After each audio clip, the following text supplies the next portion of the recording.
എല്ലാവർക്കും നമസ്കാരം. നമ്മൾ ഇന്ന് പഠിക്കാൻ പോകുന്നത് ടാക്സ് എന്ന് പറഞ്ഞാൽ നികുതി. നിങ്ങൾ വർക്ക് ചെയ്യുന്നവരാണെങ്കിൽ ഇല്ലെങ്കിൽ നിങ്ങളുടെ പാരൻസ് ആയാലും നികുതി അടിച്ച് കണ്ടിട്ടുണ്ടാവും. നമ്മളിന്ന് നികുതി എന്താണെന്ന് അറിയാം. ടാക്സ് എന്തിനൊക്കെയാണ് ഇടുന്നത്, അതിൻ്റെ ഒരു ബ്രോഡായിട്ടൊരു വ്യൂ നമുക്കറിയാം. അതേപോലെ തന്നെ ടാക്സേഷൻ്റെ ക്ലാസിഫിക്കേഷൻ അറിയാം. അതേപോലെ തന്നെ ഗുഡ്സിൽ നമ്മൾ ടാക്സേഷൻ ഇമ്പോസ് ചെയ്യത്തില്ല, അതിൻ്റെ മെത്തേഡ്സ് അറിയാം. അതേപോലെ തന്നെ ടാക്സിൻ്റെ ടൈപ്സും അറിയാം. അപ്പോൾ നമ്മൾ സ്റ്റാർട്ട് ചെയ്യുന്നത് ടാക്സ് എന്ന് പറയുമ്പം അതൊരു ബ്രോഡ് ഏരിയ ആണ്. അതായത് നമുക്ക് കിട്ടുന്ന ഇൻകത്തിലും അതേപോലെ തന്നെ നമ്മൾ ചിലവാക്കുന്നതിലും ടാക്സ് വരും, ടാക്സ് ഇമ്പോസ് ചെയ്യും. അതായത് ഇപ്പോൾ എക്സാമ്പിൾ കോർപ്പറേറ്റ് ടാക്സ് എന്ന് പറയുമ്പോൾ നമുക്കൊരു കമ്പനി ഉണ്ടെങ്കിൽ അവിടെ ഒരു പ്രോഫിറ്റ് ഉണ്ടാകുന്നുണ്ടെങ്കിൽ ആ പ്രോഫിറ്റിൻ്റെ ഒരു ഇത്തിരി പെർസെൻറ്റേജ് നമ്മൾ ടാക്സ് അടയ്ക്കണം. അതിനാണ് കോർപ്പറേറ്റ് ടാക്സ് എന്ന് പറയുന്നത്. കോർപ്പറേറ്റ് ടാക്സ് എന്ന് പറഞ്ഞൊരു സെപ്പറേറ്റ് ടാക്സ് ഒന്നുമില്ല, ഇൻകം ടാക്സിൻ്റെ ഉള്ളിൽ തന്നെയാണ് ഈ കോർപ്പറേറ്റ് ടാക്സ് വരുന്നത്. പിന്നെ വേറെ പറയുകയാണെങ്കിൽ ജി എസ് ടിയെ പറ്റി ഞാൻ പെട്ടെന്ന് തന്നെ പറഞ്ഞുതരാം. ടാക്സ് ഓൺ കമ്മോഡിറ്റീസ് എന്ന് വെച്ചാൽ ഗുഡ്സിൽ നമ്മൾ വിൽക്കുന്ന സാധനത്തിലൊക്കെ ടാക്സ് ഉണ്ടാവും. അതായത് ഇപ്പോൾ എക്സാമ്പിൾ എക്സൈസ് ഡ്യൂട്ടി, അതേപോലെ തന്നെ കസ്റ്റം ഡ്യൂട്ടി. ഇത് രണ്ടും എന്താണെന്ന് പറഞ്ഞു തരുന്നതായിരിക്കും. പിന്നെ ടാക്സ് ഓൺ പ്രോപ്പർട്ടി, നമുക്കുള്ള പ്രോപ്പർട്ടി ഇല്ലെങ്കിൽ എന്തെങ്കിലും സ്ഥലത്തിലൊക്കെ ടാക്സ് വരും. അത് എന്തൊക്കെയാണ്, ലൈക്ക് ഇപ്പം വെൽത്ത് ടാക്സ്, അതേപോലെ തന്നെ ഏതെങ്കിലും എക്സ്റ്റേറ്റൊക്കെ നമ്മൾ മേടിക്കുകയാണെങ്കിൽ എക്സൈസ് സക്സഷൻ ഡ്യൂട്ടീസൊക്കെ വരും. പിന്നെ ഇനി എന്താണ് ടാക്സ് ബേസ് എന്ന് പറഞ്ഞാൽ ഒരു ഒബ്ജക്റ്റിൻ്റെ, ഒരു സാധനത്തിൻ്റെ ലീഗൽ ഡിസ്ക്രിപ്ഷനെയാണ് പറയുന്നത് ടാക്സ് ബേസ്. അതായത് ഇപ്പം നമ്മൾ പറഞ്ഞത് എക്സൈസ് ഡ്യൂട്ടി അല്ലേ, എക്സൈസ് ഡ്യൂട്ടി എന്തിനാണ് ടാക്സ് വരുന്നത്, ഒരു പ്രൊഡക്റ്റിലാണ് അല്ലെങ്കിൽ ഒരു കമ്മോഡിറ്റിയിലാണ് ഈ ടാക്സ് വെക്കുന്നത്. അപ്പോൾ ഈ ഒരു കമ്മോഡിറ്റിയാണ് എന്ത്, ആ ഒരു ബേസ്, അതായത് ടാക്സ് ബേസ്. ഇനി നമ്മൾ അറിയാൻ പോകുന്നത് ടാക്സ് ബോയൻസി. അതായത് നമുക്കൊരു ടാക്സ് കിട്ടുന്നുണ്ടല്ലോ, അതിപ്പോൾ ആർക്കാണ് ടാക്സ് കിട്ടുക, ഗവൺമെൻറ്റിന് കിട്ടുന്ന ടാക്സിൽ ഒരു ചേഞ്ച് വരും. ആ ഒരു ചേഞ്ച് നമ്മുടെ GDPയിൽ എങ്ങനെ എഫക്റ്റ് ചെയ്യുന്നത് നോക്കുന്നതിനാണ് ടാക്സ് ബോയൻസി എന്ന് പറയുന്നത്.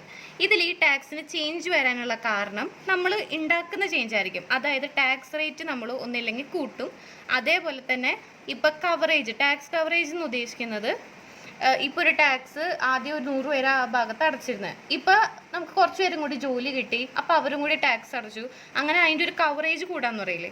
ഇങ്ങനെ 2 ചേഞ്ചസ് വരുമ്പോഴാണ് ഈ ടാക്സ് ബോയൻസിയിൽ ചേഞ്ചസ് വരുന്നത് ടാക്സിന്. ഇനി അടുത്ത് നമ്മൾ നോക്കുന്നത് ടാക്സ് എലാസ്റ്റിസിറ്റി. അതിൽ പറയുന്നത് എന്താണെന്ന് വെച്ചാൽ ടാക്സ് റവന്യൂവിൽ ചേഞ്ച് വരും, പക്ഷെ അത് നമ്മൾ ഉണ്ടാക്കുന്ന ഡിസ്ക്രിഷണറി ചേഞ്ചസ് ആയിരിക്കത്തില്ല. തന്നെ വരുന്ന ടാക്സിലുള്ള റവന്യൂയുടെ ചേഞ്ചസ് നമ്മുടെ GDPയിൽ എങ്ങനെ എഫക്റ്റ് ചെയ്യുന്നതെന്ന് നോക്കും. അതിനാണ് ടാക്സ് എലാസിറ്റി എന്ന് പറയുന്നത്. ഇനി വേറൊരു കാര്യൻ്റെ ഇടയ്ക്ക് പറയണത് എന്താണെന്ന് വെച്ചാൽ അഡ്ജസ്റ്റഡ് ടാക്സ് റവന്യൂ എന്ന് ഉദ്ദേശിക്കുന്നത് നമ്മൾ ടാക്സ് റവന്യൂ കാൽക്കുലേറ്റ് ചെയ്യുമ്പം നമ്മൾ ഡിസ്ക്രിഷണറി ചേഞ്ചസ് ഉണ്ടാക്കിയിട്ടുണ്ടാവില്ലേ, ആ ചേഞ്ചസ് നമ്മൾ മാറ്റി വെച്ചിട്ടായിരിക്കും ടാക്സ് റവന്യൂ നമ്മൾ കാൽക്കുലേറ്റ് ചെയ്യുന്നത്. അങ്ങനെ കാൽക്കുലേറ്റ് ചെയ്യണതിനാണ് പറയുന്നത് അഡ്ജസ്റ്റഡ് ടാക്സ് റവന്യൂ എന്ന്. ഇപ്പം ഞാൻ ഇതിൻ്റെ മൊത്തത്തിൽ ഒരു എക്സാമ്പിൾ ടാക്സ് റവന്യൂവിൽ മൊത്തത്തിൽ വന്ന ചേഞ്ച് 20% ടോട്ടൽ ചേഞ്ച്. അതിൽ ഓട്ടോമാറ്റിക്കലി വന്ന ചേഞ്ച് എത്രയായിരിക്കും, ഒരു 10% ഓട്ടോമാറ്റിക്കായിട്ട് ചേഞ്ച് ചെയ്തു. ഇനി നമ്മൾ ഡിസ്ക്രിഷണറി ചേഞ്ച് ആയിട്ട് നമ്മളായിട്ട് ചെയ്ത ചേഞ്ച് എത്ര ഉണ്ടാവും, 10%. അപ്പം ടാക്സ് ബോയൻസി നമ്മൾ നോക്കുകയാണെങ്കിൽ എന്തായിരിക്കും, 20/10. ടാക്സ് എലാസ്റ്റിസിറ്റി നമ്മൾ നോക്കുകയാണെങ്കിൽ എന്തായിരിക്കും, 10/10. ഇങ്ങനെയായിരിക്കും നമ്മൾ കാൽക്കുലേറ്റ് ചെയ്യുക. ഇപ്പോൾ നിങ്ങൾക്ക് മനസ്സിലായില്ലേ ടാക്സ് ബോയൻസിയും ടാക്സ് എലാസ്റ്റിസിറ്റി എന്താ ഉദ്ദേശിക്കുന്നതെന്ന്. ഇനി നമുക്ക് ടാക്സേഷൻ്റെ ക്ലാസിഫിക്കേഷൻ നോക്കാം.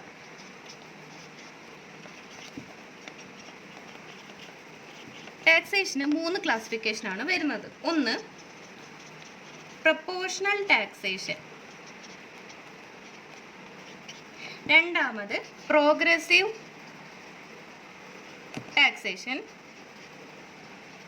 മൂന്നാമത്തത് റെഗ്രസീവ്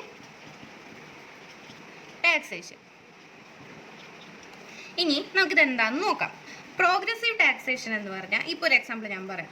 എ എന്ന് പറഞ്ഞൊരാൾക്ക് 10,000 ആണ് സാലറി കിട്ടുന്നത്. ബി എന്ന് പറഞ്ഞൊരാൾക്ക് 1 lakh ആണ് സാലറി കിട്ടുന്നത്. ഇവർക്ക് ടാക്സ് റേറ്റ് എന്ന് പറഞ്ഞിട്ട് ഒരു ഫിക്സഡ് റേറ്റ് ഉണ്ടാവും. എല്ലാവർക്കും 10% തന്നെയാണ് ആ ഒരു റേറ്റ് വരുന്നത്. അപ്പോൾ ഈ 10,000 വരുന്ന ആൾക്കും 1 lakh വരുന്ന ആൾക്കും 10% ആണ് കൊടുക്കേണ്ടത് ടാക്സ് ആയിട്ട്.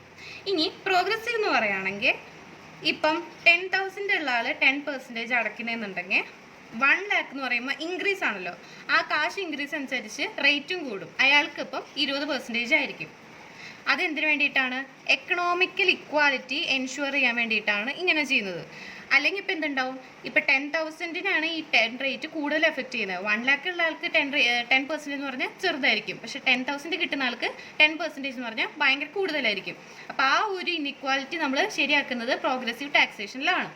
ഇനി റെഗ്രസീവ് ടാക്സേഷൻ എന്ന് വെച്ചാൽ നേരെ തലരിച്ചാൽ 1 ലക്ഷം കിട്ടുന്ന ആൾക്ക് കുറവ് ടാക്സേ പേ ചെയ്യണ്ടു. പക്ഷേ 10,000 ഉള്ള ആൾക്ക് കൂടുതൽ ടാക്സ് കൊടുക്കേണ്ടി വരും. അതാണ് ഇപ്പം ഈ 3 നിങ്ങൾക്ക് മനസ്സിലാണെന്ന് വിചാരിക്കുന്നു. ഇതാണ് ക്ലാസിഫിക്കേഷൻ ഓഫ് ടാക്സേഷൻ. നമുക്കൊരു 3 കൺസെപ്റ്റ് പഠിക്കാം. ഇമ്പാക്റ്റ്, ഇൻസിഡൻസ്, അതേപോലെ തന്നെ എഫക്റ്റ് ടാക്സിൻ്റെ കേട്ടോ. ഇമ്പാക്റ്റ് ഓഫ് ടാക്സ് എന്ന് പറയുന്നത് ഇൻകം റെസിപ്പിയൻ്റ് ആയിരിക്കും. അതായത് ഇപ്പം സെയിൽസ് ടാക്സ് ആണെങ്കിൽ സെല്ലറിനല്ലേ ഈ ടാക്സ് അടയ്ക്കേണ്ടത് വരിക. അപ്പം ഈ ടാക്സ് ബേർഡൻ ആരുടെ മേത്താണ് വരിക? സെല്ലർ. അതാണ് ഇമ്പാക്റ്റ് എന്ന് പറയുന്നത്. ഇനി ഇൻസിഡൻസ് ഓഫ് ടാക്സ് എന്ന് പറയുന്നത് സെല്ലർ ഇന്റർമീഡിയറ്റ് ആയിട്ട് വർക്ക് ചെയ്യും. ആരാണ് ടാക്സ് അടയ്ക്കേണ്ടത്? അതായത് സെല്ലർക്ക് ടാക്സ് ബേർഡൻ ആ സാധനം മേടിക്കുന്ന കൺസ്യൂമർക്ക് ട്രാൻസ്ഫർ ചെയ്യാൻ പറ്റും. പക്ഷെ കൺസ്യൂമർക്ക് അതേപോലെ തന്നെ ആർക്കും ട്രാൻസ്ഫർ ചെയ്യാൻ പറ്റില്ല. അങ്ങനെ അതിനെയാണ് ഇൻസിഡൻസ് ഓഫ് ടാക്സ് എന്ന് പറയുന്നത്. ഇനി എഫക്റ്റ് നമ്മൾ ഉദ്ദേശിക്കുകയാണെങ്കിൽ ഇപ്പം ടാക്സ് ഭയങ്കര ഹെവി റേറ്റ് ആണെന്നുണ്ടെങ്കിൽ, ഭയങ്കര കൂടുതലാണെന്നുണ്ടെങ്കിൽ നമ്മൾ എന്ത് ചെയ്യും? നമ്മൾ സ്പെൻഡ് ചെയ്യുന്നത് അങ്ങോട്ട് കുറച്ചേ സ്പെൻഡ് ചെയ്യത്തുള്ളൂ. കാരണം സ്പെൻഡ് ചെയ്യുന്നതിന് മൊത്തം ഭയങ്കര ടാക്സ് അടയ്ക്കേണ്ടി വരുമ്പോൾ നമ്മൾ സാധനം മേടിക്കുന്നതൊക്കെ കുറയും. എന്തിനു വേണ്ടിയിട്ടാണ്? ഈ ടാക്സ് ബേർഡൻ അവോയ്ഡ് ചെയ്യാൻ വേണ്ടിയിട്ട്. അങ്ങനെ ടാക്സ് ബേർഡൻ അവോയ്ഡ് ചെയ്യാൻ വേണ്ടിയിട്ട് ആൾക്കാർ കൂടുതൽ സേവ് ചെയ്യും. ഇതാണ് എഫക്റ്റ്. അപ്പോൾ ഇമ്പാക്റ്റ് എന്ന് പറഞ്ഞാൽ സെയിൽസ് ടാക്സ് ആണെങ്കിൽ സെല്ലറിനാണ് ഇമ്പാക്റ്റ് വരുന്നത്. ഇൻസിഡൻസ് എന്ന് പറയുകയാണെങ്കിൽ സെല്ലർ ഇന്റർമീഡിയറ്റ് ആയിരിക്കും. ശരിക്കും ടാക്സ് അടയ്ക്കേണ്ടത് ആരാണ്? കസ്റ്റമറാണ്. ആർക്ക്? ഗവൺമെൻറ്റിന്. ഇതിൻ്റെ ഇടയ്ക്ക് വർക്ക് ചെയ്യുന്നതാണ് സെല്ലർ. കസ്റ്റമറുടെ നിന്ന് ടാക്സ് മേടിച്ചിട്ട് ഗവൺമെൻറ്റിന് അടയ്ക്കും. അപ്പോൾ അത് ഇൻസിഡൻസ്. എഫക്റ്റ് എന്ന് പറഞ്ഞാൽ ടാക്സ് കൂടുമ്പോൾ സ്പെൻഡിങ് കുറയും, സേവിങ്സ് നമ്മൾ കൂട്ടും. Method of taxation of goods ആണ് ഇനി നമ്മൾ പഠിക്കാൻ പോകുന്നത്. അതായത് ഒരു ഗുഡിന് നമ്മൾ എങ്ങനെയാണ് അതിൻ്റെ മുകളിൽ ടാക്സ് റേറ്റ് വെക്കുന്നതെന്ന്. അത് 2 രീതിയിലുണ്ട്. അഡ്വൽറിങ്ങും അതേപോലെ തന്നെ സ്പെസിഫിക് ഡ്യൂട്ടിയും. ഇപ്പം എക്സാമ്പിളായിട്ട് ഞാൻ നിങ്ങൾക്ക് പറഞ്ഞുതരാം. അതായത് കാറിൻ്റെ വാല്യൂമ് 10% റേറ്റ് എന്ന് പറയും. അതായത് നമ്മൾ ഒരു പെർസെൻറ്റേജ് ടാക്സ് ആണ് നമ്മൾ ആ ഗുഡിൻ്റെ മേലിൽ വെക്കുന്നത്. അതായത് ഗുഡിൻ്റെ വാല്യൂവിൽ ഇത്ര പെർസെൻറ്റേജ് ടാക്സ് പിടിക്കും. അത് എത്ര യൂണിറ്റ്സ് നമ്മൾ സാധനങ്ങൾ മേടിച്ചു നോക്കത്തില്ല. ഇയാൾ എത്ര കാർ മേടിച്ചാലും ആ ഒരു കാറിൻ്റെ വാല്യൂവിലുള്ള ഈ റേറ്റിന് വലിയ മാറ്റമൊന്നും വരില്ല. അതേപോലെ തന്നെ ഇതെന്താ ഉദ്ദേശിക്കുന്നതെന്ന് വെച്ചാൽ ഫ്ലാറ്റ് റേറ്റ് പെർ യൂണിറ്റ്. അതായത് ഇപ്പോൾ എക്സാമ്പിൾ നമ്മൾ 1 കിലോ അയൺ വാങ്ങുകയാണെങ്കിൽ അതിൽ നമ്മൾ 2 രൂപ പെർ 1 കിലോ എന്ന് പറയും. അതായത് ഇപ്പോൾ 1 കിലോ അയണിന് 2 രൂപ നമ്മൾ അടയ്ക്കണം. ഇതൊരു ഫിക്സഡ് ഒരു ഫ്ലാറ്റ് റേറ്റ് ആണ് ഒരു പെർ യൂണിറ്റിന്. അതാണ് ഈ 2 മെത്തേഡ് നമ്മൾ ഉദ്ദേശിക്കുന്നത്. ഇനി നമുക്ക് ടാക്സിൻ്റെ ടൈപ്സ് നോക്കാം. ടാക്സിന് 2 ടൈപ്സ് ആണുള്ളത്. ഒന്ന് ഡയറക്റ്റ് ടാക്സും പിന്നൊന്ന് ഇൻഡയറക്റ്റ് ടാക്സും. ഡയറക്റ്റ് ടാക്സ് എന്ന് പറഞ്ഞാൽ എന്താണ്? ഇമ്പാക്റ്റും ഇൻസിഡൻസും ഒരാളുടെ മേത്താണ്. അത് രണ്ടും സെയിം ആളുടെ മേത്താണ് വരുന്നത്. അതായത് ടാക്സ് നമ്മൾ ഇമ്പാക്റ്റ് ചെയ്യുന്നതും അതേപോലെ തന്നെ അടയ്ക്കേണ്ട റെസ്പോൺസിബിലിറ്റിയും ഒരാൾക്ക് വേണ്ടിയിട്ട് തന്നെയാണ്. ഇൻഡയറക്റ്റ് ടാക്സ് എന്ന് പറഞ്ഞാൽ ഇമ്പാക്റ്റ് ഒരാളുടെ അടുത്തും അതേപോലെ തന്നെ ഇൻസിഡൻസ് വേറൊരു പോയിന്റ് ആണ്. ടാക്സ് അടയ്ക്കേണ്ട റെസ്പോൺസിബിലിറ്റി ഒരാളുടെ, പക്ഷെ അടയ്ക്കുന്നത് വേറൊരാൾ. ഇനി ഡയറക്റ്റ് ടാക്സിൻ്റെ അടിയിൽ കുറച്ച് ക്ലാസിഫിക്കേഷൻ. ഡയറക്റ്റ് ടാക്സ് എന്ന് പറയുന്നത് ഏതൊക്കെയാണ്? Income tax, corporate tax, securities transaction tax, പിന്നെ കമ്മോഡിറ്റീസ് ട്രാൻസാക്ഷൻ ടാക്സ്, പിന്നെ മിനിമം ഓൾട്ടറേറ്റ് ടാക്സ്, അതായത് മാറ്റ്. ഓക്കെ, ഇതൊക്കെയാണ് ഡയറക്റ്റ് ടാക്സ് ആയിട്ട് വരുന്നത്. ഇനി ഇൻഡയറക്റ്റ് ടാക്സ് എന്ന് പറയുമ്പോൾ യൂണിയൻ എക്സൈസ് ഡ്യൂട്ടീസ്, പിന്നെ കസ്റ്റം ഡ്യൂട്ടി, പിന്നെ സെയിൽസ് ടാക്സ് അല്ലെങ്കിൽ വാറ്റ്. പിന്നെ നമ്മൾ ചേഞ്ച് ചെയ്തിട്ട് എന്താക്കി? GST. ഇനി നമുക്ക് ഇതൊക്കെ എന്താണെന്ന് നോക്കാം. ഇൻകം ടാക്സ് എന്ന് പറഞ്ഞാൽ എന്താണ്? ഒരു പേഴ്സണൽ ഇൻകം. ഇപ്പം ഞാൻ വർക്ക് ചെയ്യുകയാണെങ്കിൽ എനിക്ക് കിട്ടുന്ന ഇൻകത്തിൽ ഞാനൊരു ടാക്സ് അടയ്ക്കും. പേഴ്സണൽ ഇൻകം എന്ന് പറയുമ്പോൾ ഒരാളല്ല ഉദ്ദേശിക്കുന്നത്. അതായത് ഹിന്ദു അൺഡിവൈഡഡ് ഫാമിലി, അതേപോലെ തന്നെ പാർട്ട്ണർഷിപ്പ് ഫേം, ഇവർക്കൊക്കെ ഈ ഇൻകം ടാക്സ് അടയ്ക്കണം. അതായത് കിട്ടുന്ന ഇൻകത്തിൽ ഇത്ര % ടാക്സ് അടയ്ക്കണം. ഇനി കോർപ്പറേറ്റ് ടാക്സ് എന്ന് പറഞ്ഞാൽ നേരത്തെ നമുക്കൊരു കമ്പനി ഉണ്ടെങ്കിൽ ആ കമ്പനിക്ക് കിട്ടുന്ന പ്രോഫിറ്റിൻ്റെ ഒരു 3% ആണ് കോർപ്പറേറ്റ് ടാക്സ് ആയിട്ട് നമ്മൾ അടയ്ക്കേണ്ടത്. കിട്ടുന്ന പ്രോഫിറ്റും അത് ഞാൻ നേരത്തെ പറഞ്ഞ പോലെ തന്നെ സെപ്പറേറ്റ് കോർപ്പറേറ്റ് ടാക്സ് എന്ന് പറഞ്ഞൊന്നുമില്ല. ഇത് ഇൻകം ടാക്സിൻ്റെ അടിയിൽ തന്നെയാണ് ഇത് വരുന്നത്. ഇനി സെക്യൂരിറ്റീസ് ട്രാൻസാക്ഷൻ ടാക്സ് എന്ന് പറയുമ്പോൾ നമ്മൾ ഷെയർ ട്രാൻസാക്ഷൻ നടത്തത്തില്ലേ, അതിന് ഒരു ടാക്സ് ഉണ്ട്. ഇപ്പം എനിക്കുള്ള ഷെയർ നിങ്ങൾക്ക് അല്ലെങ്കിൽ അതേപോലെ തന്നെ അങ്ങനെ ട്രാൻസാക്ഷൻ നടക്കുന്നതിനാണ് ഷെയർ ട്രാൻസാക്ഷൻ ടാക്സ് എന്ന് പറയുന്നത്. അത് വന്നത് 2004-05 തൊട്ടാണ്.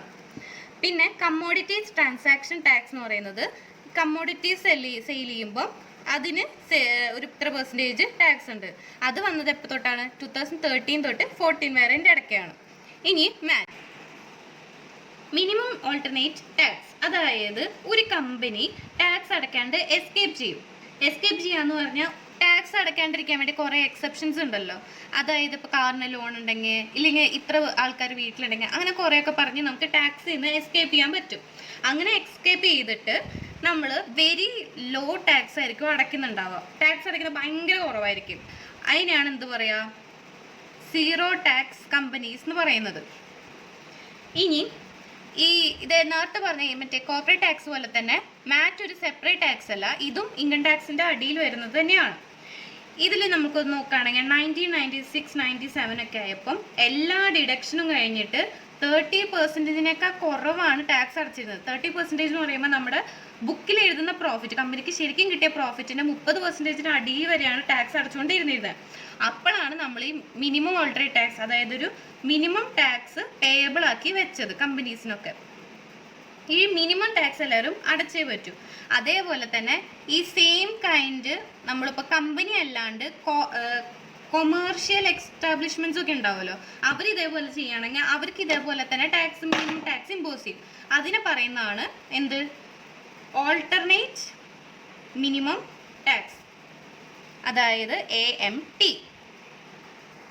ഇതിൽ നമ്മൾ യൂണിയൻ എക്സിക്യൂട്ടീവ് ഡ്യൂട്ടിയാണ് ആദ്യം വരുന്നത്. അതിന് മുമ്പ് നമുക്ക് കസ്റ്റം ഡ്യൂട്ടിയും സെയിൽസ് ഡ്യൂട്ടിയും എന്താണെന്ന് നോക്കാം. പിന്നെ വേറൊരു കാര്യം ഞാൻ പറയാൻ മറന്നത് എന്താണെന്ന് വെച്ചാൽ, ഡയറക്റ്റ് ടാക്സ് എന്ന് പറയുന്നത് പ്രോഗ്രസീവ് നേച്ചറാണ്.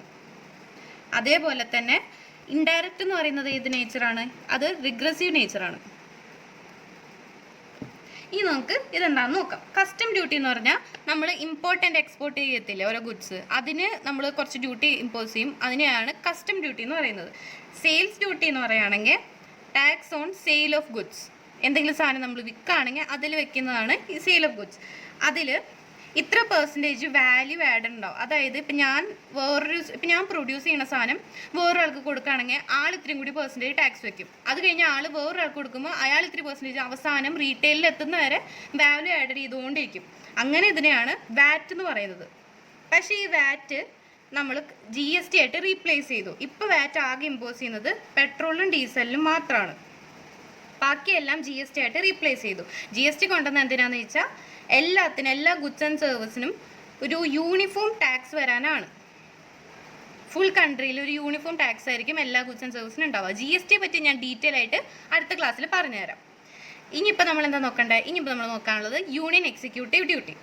യൂണിയൻ എക്സിക്യൂട്ടീവ് ഡ്യൂട്ടി എന്ന് വെച്ചാൽ ഇത് ഫ്യൂ ഗുഡ്സിൽ മാത്രമേ ഉള്ളൂ, എല്ലാ ഗുഡ്സിലും വെക്കത്തില്ല. ഫ്യൂ ഗുഡ്സ് എന്ന് പറയുമ്പം യൂണിയൻ എക്സൈസ് ഡ്യൂട്ടി എന്ന് പറയുന്നത് അത് ഫ്യൂ ഗുഡ്സിലാണ് ഉള്ളത്. അതായത് ടൊബാക്കോ, പിന്നെ അതേപോലെ തന്നെ ഇതിലൊക്കെ ആയിരിക്കും ഫ്യൂവൽ, അങ്ങനെ ചിലതിൽ മാത്രമാണ് ഈ യൂണിയൻ എക്സൈസ് ഡ്യൂട്ടി നമ്മൾ ഇടുന്നത്. പക്ഷേ യൂണിയൻ എക്സൈസ് ഡ്യൂട്ടിയുടെ കൂടെ തന്നെ നമ്മൾ എന്തിൻ്റെ കൂടെ തന്നെ കൂട്ടും? എക്സൈസും കൂടെ തന്നെ ഏത് കസ്റ്റം ഡ്യൂട്ടി. കാരണം അത് ഇമ്പോർട്ട് ചെയ്യുകയാണെങ്കിലോ എക്സ്പോർട്ട് ചെയ്യുകയാണെങ്കിലോ അതിൻ്റെയും കൂടി ഡ്യൂട്ടി നമ്മൾ ഇതിലും കൂടിയും പ്ലസ് നമ്മൾ വേറൊരു സാധനം കൂടി ആ ഗുഡ്സിൽ നമ്മൾ കൂട്ടും. അതാണ് നാഷണൽ കലാമിറ്റി കണ്ടിൻജൻസി ഡ്യൂട്ടി, അതായത് NCCD. അപ്പോൾ ഒരു ഗുഡ്സ് ഈ ഗുഡ്സ് കേട്ടോ, ടൊബാക്കോ, ഫ്യൂവൽ, അങ്ങനെ കുറച്ച് കാറ്റഗറി ഓഫ് ഗുഡ്സ് ഉണ്ട്. അതിൽ നമ്മൾ യൂണിയൻ എക്സൈസ് ഡ്യൂട്ടിയാണ് ഇമ്പോസ് ചെയ്യുന്നത്. അതിൻ്റെ കൂടെ തന്നെ അത് ഇമ്പോർട്ട് എക്സ്പോർട്ട് ചെയ്യുകയാണെങ്കിൽ കസ്റ്റം ഡ്യൂട്ടി വരും. കൂടെ തന്നെ നാഷണൽ കലാമിറ്റി കണ്ടിൻജൻസി ഡ്യൂട്ടിയും കൂടി ഇങ്ങനത്തെ പ്രൊഡക്ട്സിന് നമ്മൾ കൂടെ വയ്ക്കും. ഇനി യൂണിയൻ എക്സൈസ് ഡ്യൂട്ടി എന്ന് പറഞ്ഞാൽ നമ്മൾ മേടിക്കുന്ന ടാക്സ് എങ്ങോട്ടാണ് പോകുന്നതെന്ന് പറയുക. അത് എന്തിലേക്കാണ് ക്രെഡിറ്റഡ് ആവുന്നതെന്ന് വെച്ചാൽ NCCF ഇല്ലെങ്കിലല്ല NDRFിലേക്കും. NDRF എന്ന് വെച്ചാൽ നാഷണൽ ഡിസാസ്റ്റർ റിലീഫ് ഫണ്ട്. അതായത് നാഷണൽ അല്ലെങ്കിൽ സ്റ്റേറ്റ് ലെവലിൽ എന്തെങ്കിലും ഡിസാസ്റ്റർ വരികയാണെങ്കിൽ, എന്തെങ്കിലും ഒരു കലാമിറ്റി വരികയാണെങ്കിൽ അതിലേക്ക് നമ്മൾ റിലീഫ് ചെയ്യാൻ വേണ്ടിയിട്ട് ഈ ഫണ്ട് യൂസ് ചെയ്യും. അപ്പോൾ അതിലേക്ക് ക്രെഡിറ്റ് ആവും. അതേപോലെ തന്നെ നാഷണൽ കലാമിറ്റി കണ്ടിൻജൻസി ഫണ്ടിലേക്കും ക്രെഡിറ്റ് ആവും. അപ്പോൾ യൂണിയൻ എക്സൈസ് ഡ്യൂട്ടി ഈ രണ്ടിലേക്കും ക്രെഡിറ്റ് ആവുന്നുണ്ട്. അപ്പം നിങ്ങൾക്ക് ഈ ടൈപ്സ് മനസ്സിലായി. ഇനി നമ്മൾ അടുത്ത ക്ലാസ്സിൽ GST ഡീറ്റെയിൽ ആയിട്ട് പഠിപ്പിക്കും. ഇതിൽ എന്തെങ്കിലും ഡൗട്ട് ഉണ്ടെങ്കിൽ അല്ലെങ്കിൽ അതുപോലെ സജഷൻസ് ഉണ്ടെങ്കിൽ നിങ്ങൾ കമൻറ്റ് ബോക്സിൽ ഇടണം. Thank you.